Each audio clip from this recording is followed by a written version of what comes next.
আসসালামু আলাইকুম বন্ধুরা। আপনার বিড়াল বা কুকুর কি ঘাস খায়?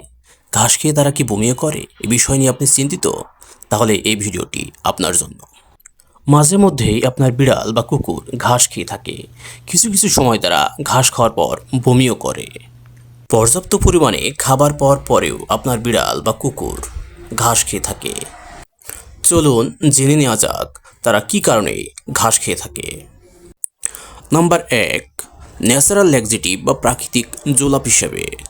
আমাদের পেটে কোনো সমস্যা হলে ঔষধ গ্রহণ করি, কিন্তু বিড়াল বা কুকুর বা অন্যান্য যে সমস্ত প্রাণী আছে তারা তো বলতে পারে না। সুতরাং তারা প্রাকৃতিক জোলাপ হিসাবে বা ন্যাচারাল ল্যাক্সেটিভ হিসাবে ঘাস গ্রহণ করে থাকে বা খেয়ে থাকে।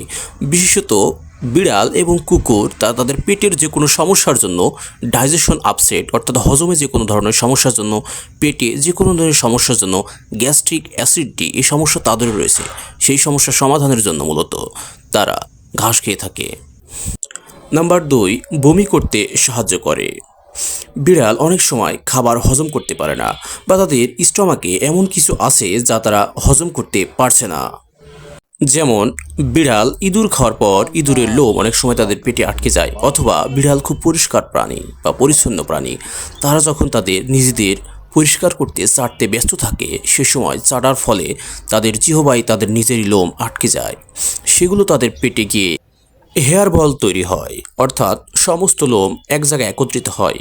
এই অবস্থায় কুকুর বা বিড়ালের পেটে অনেক সমস্যা দেখা যায় এবং তাদের খাবার ঠিকমতো হজম করতে সমস্যা হয়।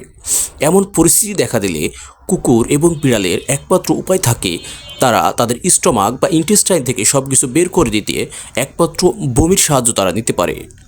যেহেতু ঘাসের মধ্যে যে এনজাইম আছে তা কুকুর এবং বিড়াল সহজভাবে বা স্বাভাবিকভাবে হজম করতে পারে না, সুতরাং তাদের পেটে গিয়ে ঘাস বা ঘাসের এনজাইম এক ধরনের ভমিটিং সিচুয়েশন তৈরি করে, যার ফলশ্রুতিতে কুকুর এবং বিড়াল ঘাস খাওয়ার পরে বমি করতে থাকে, যার ফলশ্রুতিতে হেয়ার বল বা কুকুর বা বিড়ালের পেটে যে সমস্ত খাবার বা যে সমস্ত জিনিস আছে যেগুলো হজম সম্ভব নয় সেগুলো বের হয়ে আসে, যার ফলে তাদের পাকস্থলী পরিষ্কার থাকে।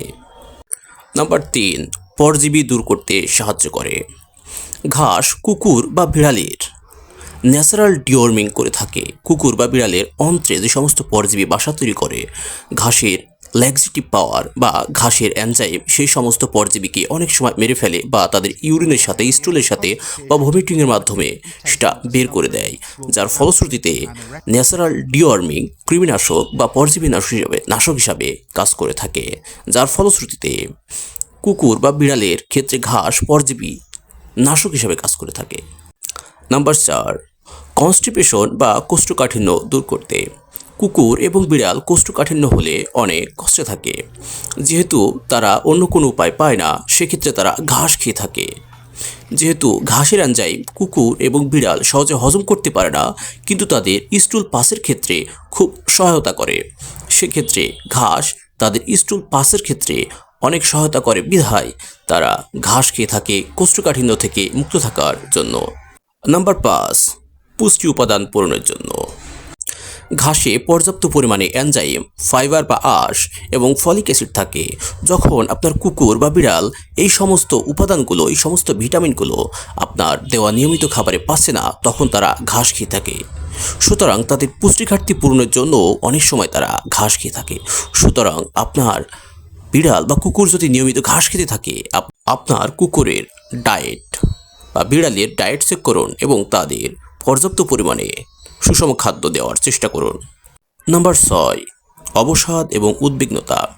আপনার বিড়াল বা কুকুর যদি একা একা থাকে এবং তারা যদি কোনো সাহচর্য না পায় অন্য কোনো প্রাণী অথবা আপনার, সেক্ষেত্রে তারা বিষণ্ণতা এবং অবসাদে ভোগে বা উদ্বিগ্নতায় ভোগে, অথবা কোনো কিছু দেখে ভয় পেলেও তারা উদ্বিগ্ন থাকে বা পরিবেশ পরিস্থিতি নিয়েও উদ্বিগ্ন থাকে, এমন অবস্থায়ও আপনার কুকুর বা বিড়াল ঘাস খেতে পারে। নাম্বার ৭, ঘাসের গন্ধ কুকুর এবং বিড়ালকে আকৃষ্ট করে। প্রকৃতিতে কিছু কিছু ঘাস আছে যেগুলো কুকুর এবং বিড়ালকে আকৃষ্ট করে, সুতরাং কৌতূহলবশত তারা সেই সমস্ত ঘাস খেয়ে থাকে, এক্ষেত্রে ভয় পাওয়ার কিছু নেই। সকলকে ধন্যবাদ। ভিডিও ভালো লাগলে একটি সাবস্ক্রাইব করে দিন। আসসালামু আলাইকুম, আদাব।